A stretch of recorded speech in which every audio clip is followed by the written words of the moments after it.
Hey, what's going on, everybody? The views, opinions, and representations expressed are those of the hosts, guests, and participants, and are not necessarily those of or endorsed by management, other hosts, or advertisers of the network. The show is found on the Manwich. The regular, original. can, but do not necessarily, and are not intended to treat, diagnose, and or claim any cure of disease or condition, or give any medical or legal advice. Good evening, or morning, depending on your time zone. From the Pacific to the Atlantic to you worldwide. Get yourself a cup of java and find a comfy, easy chair.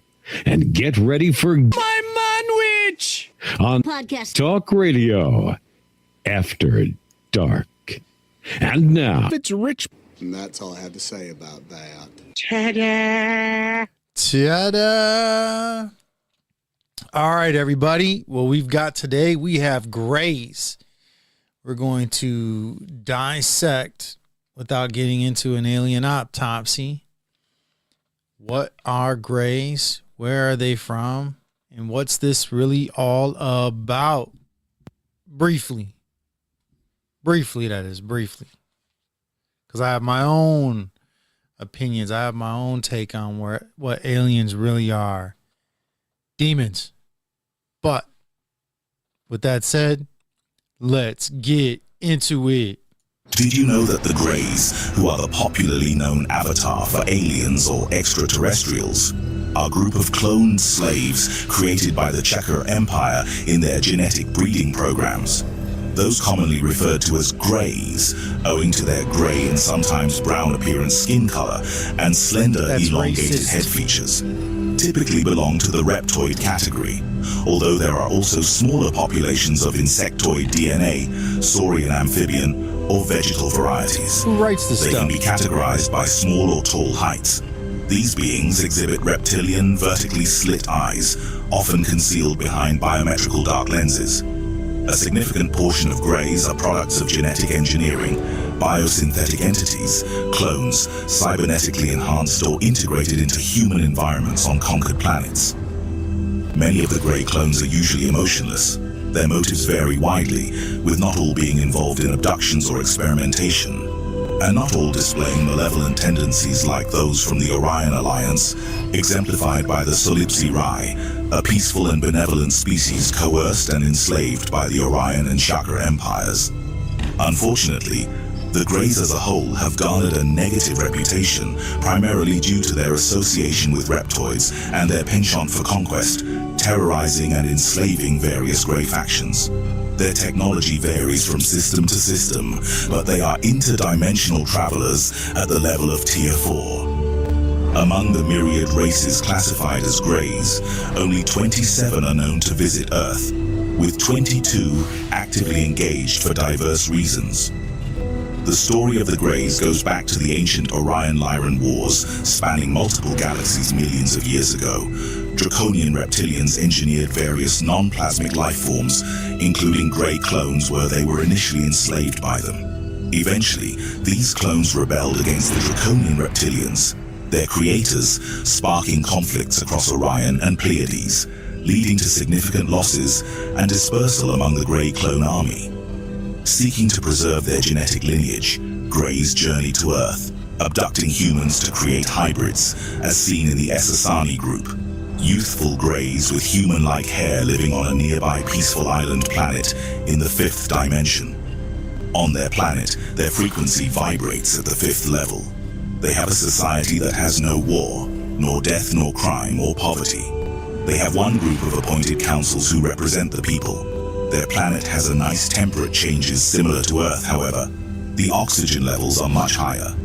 They believe in growing higher into dimensions and evolving to heal Mother Consciousness. There are a few who monitor and watch Earth, even communicating to spiritual mediums through frequency vibrations. These beings have human mothers or fathers on Earth and Grey DNA of the Grey clone species. Further distinctions among Greys include the Ainana species, who are known for collaborating with the US government. Next, the peaceful and smiling Ark, and the enslaved Ohu, genetically altered by Orion and Chakra agendas. The Emertha arrived in 1954 on behalf of the Council of the Five for peaceful purposes, cautioning against the Greys and Chika. The Shamtanali from Zeta Reticulans maintain secret underground bases on Earth in cooperation with the US military. Various factions, such as the Solipsi Rai, have made alliances with empires for technology exchange, often involving humans. They are cloned slave workers, heavily involved in abductions, and synthetic life forms. The Ebon race from Orion collaborates with the Cabal and human military. Essassani hybrids live peacefully on a nearby island planet, while Elmanuk from Alnaya await Earthlings' awakening. These beings are known to visit Earth interdimensionally and plant high vibrational coding into individuals. Once this coding is implanted inside the skull of the individual, it rearranges the cells and brain for expansion of data and information. This information and data are the keys to unlocking from the Matrix, and the individual will be able to articulate the coding of the Galactic Federation's information to the masses, essentially raising vibrations and channeling chakras. Indugut from Orion have treaties with Earth governments, and the Kili Tokat engage in abductions for food and sexual slave trade. Due to the Anunnaki of Nibiru, many Greys share alien DNA with modern humans, and if you look closely at a person's skull, you can usually see if that shares similar features to Greys, with large frame of skull or receding forehead. Hybrids possess alien genetic coding and alien soul matrix, while rebirds, another form of hybrid, lack a soul matrix and can have human or reptoid genetic coding. Genetic engineering, particularly by the Shakar, results in varying degrees of divergence from human traits, with distinctions evident in the eyes, a hallmark of their races. The Chakar employ Grey clones for experiments, including extreme human pain thresholds and soul extraction, often facilitated in North America. The other classified experiments in Area 51 include testing on humans to help the Greys with procreation for hybrid species to live on the planet Essassani. In exchange, the nations get advanced technology. They have bases in Antarctica alongside many other extraterrestrial races. They are everywhere in society, either by using a cloaking technology or living underground in hollow Earth. Notable encounters, like the Roswell incident of 1947 and the Betty and Barney Hill abduction in 1961, offer insights into their telepathic and telekinetic abilities and their affiliation with the Zeta Reticulans star system. Since this date, there have been countless UFO encounters that have been recorded and hidden from the public's knowledge, and thankfully, due to the Fair Information Act, records have now been declassified but not publicized or promoted to media. Either for the public's own good or more malicious reasons, it is certain that the Greys' presence are here to stay. Oh, here's a good one right here. This is the interrogation. Look at that head.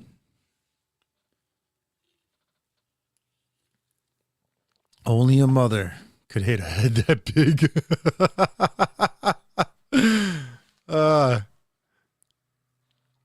For you women who've had kids, you should be laughing at that one.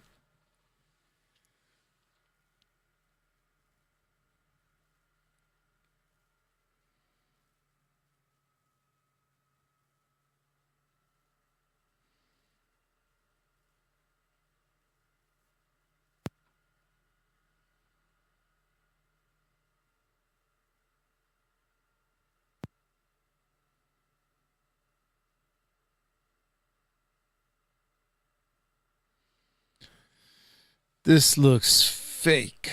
I don't believe it. You physically describe the Grey. A lot of body features are pretty different, but the eyes stick in your mind a lot. Are they frontal eyes or located to the side, tear-shaped or almond-shaped? So they are almond-shaped, pretty darkish. I don't think that there's a pupil. I never did any anatomy on something, so I didn't say, hey, come on, you know. But it's a grayish, whitish color of being. The skin it reminds me kind of the skin of dolphins, So it's actually a fiber body, which is not, it's not that fleshy maybe as the meat of a dolphin. And they also seem to have some kind of film over the bodies, which is transparent, which seems to be some kind of clothing, which might be just functional, because it appears to be naked. He or she, whatever, they appears to be naked. Gray, being the puppet, appears to be naked. How many digits on the hands and feet? It's 4. 1 thumb and 3 fingers. No nostrils or lips? Oh, they are lips. They do have lips. They do not have a nose. Ears? No ears. No ears. It's standing or sitting in front of you? Standing. Yes, and I've never seen them sitting, actually. How do they walk? It's super smooth. It's totally neutral, like approaching that. No looking left, no looking right. It's just neutral. There's no pupils you can see that are, wandering. So you never know if it's looking at you, if it's looking somewhere else. Because it's an artificial technology that you're interacting with a biological awareness. Tell us about the actual interaction. Like, for example, how long did that last? I think because the first meeting is all about experiencing the stress and the feeling that you have. It didn't take too long. Maybe, I imagine maybe like 15 minutes to half an hour or something. Just to, the body needs some time to get used to a frequency, just as when you get put into cold water, and the body needs like 10 minutes to adjust to that. It's the same way that your body and your mind starts functioning quite normally after 10 to 15 minutes. Before that, it's just this flight or fight response where you want to just run out of the room or scream for a new you. Like totally in horror or something. Last week, when scientists in Mexico revealed what they said were the corpses of aliens. Yeah, the video of those little bodies sparked a lot of skepticism. That looks like some mashed potatoes, dried up mashed potatoes. This morning, the Mexican scientists are releasing new video showing x-rays of the alleged alien remains. And they say they conducted 3 studies that all prove the bodies were not assembled and belonged to a single skeleton. Doctors also say there are no signs of skull manipulation. The alleged alien corpses were found in Peru around 2017. So there, Leslie Lopez, they got proof. Nah. No, you're going to have to open it up. They've got x-rays. What could it, No. No. You're not a believer. No, that looks like that does not look real. Good afternoon. A photo has surfaced that a lot of people are claiming is proof that the Roswell UFO incident was real. It's a picture of an alien-type creature, and they claim it was taken in 1947 in Roswell. Who better check it out than our Roswell reporter, Cheyenne Cope. She hit the UFO museum to see what people there think. Cheyenne. Well, Kim, the picture definitely has people talking at the UFO museum. It's one of the first things you hear when you mention Roswell. I thought my room was aliens. And people come from all over the country to see them. I am a firm believer in aliens. Well, this week, a never-before-seen picture was released that some people believe is more proof that a UFO did crash here back in 1947. According to Kodak, yes, it is real. It hasn't been doctored. It hadn't been touched. It is from that time period, from the photographers that were in this area in 1947. The photo was revealed at a conference in Mexico City on Tuesday. Someone claimed they found it in a box in an attic in Sedona, Arizona, along with pictures of Clark Gable, Bing Crosby, and Dwight Eisenhower. While a lot of people are calling it just another hoax, it's definitely fueling the debate again over what's known as the Roswell UFO incident. Mark Briscoe is the executive director of the UFO Museum. He says he can't say for sure if the slide is real, but that if it is, it could be a big deal. I guess, okay, it'd be a game changer. I mean, either you're a believer or you're not, or you're a skeptic. Quit playing So games. what did people visiting the museum today think?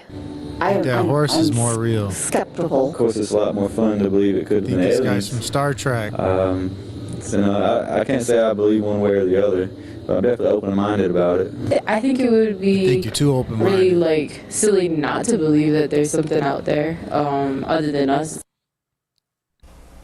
Now, the museum director did also tell us that the slide will be down here in Roswell for the UFO Festival in July. Kim, back to you. Okay, thanks, Cheyenne. Now, aliens and UFOs are, of course, big business in Roswell. About 175,000 people visit the UFO Museum every year.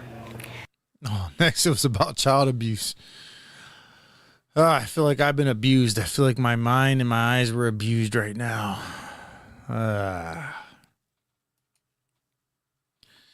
Well, there you have it, guys and gals.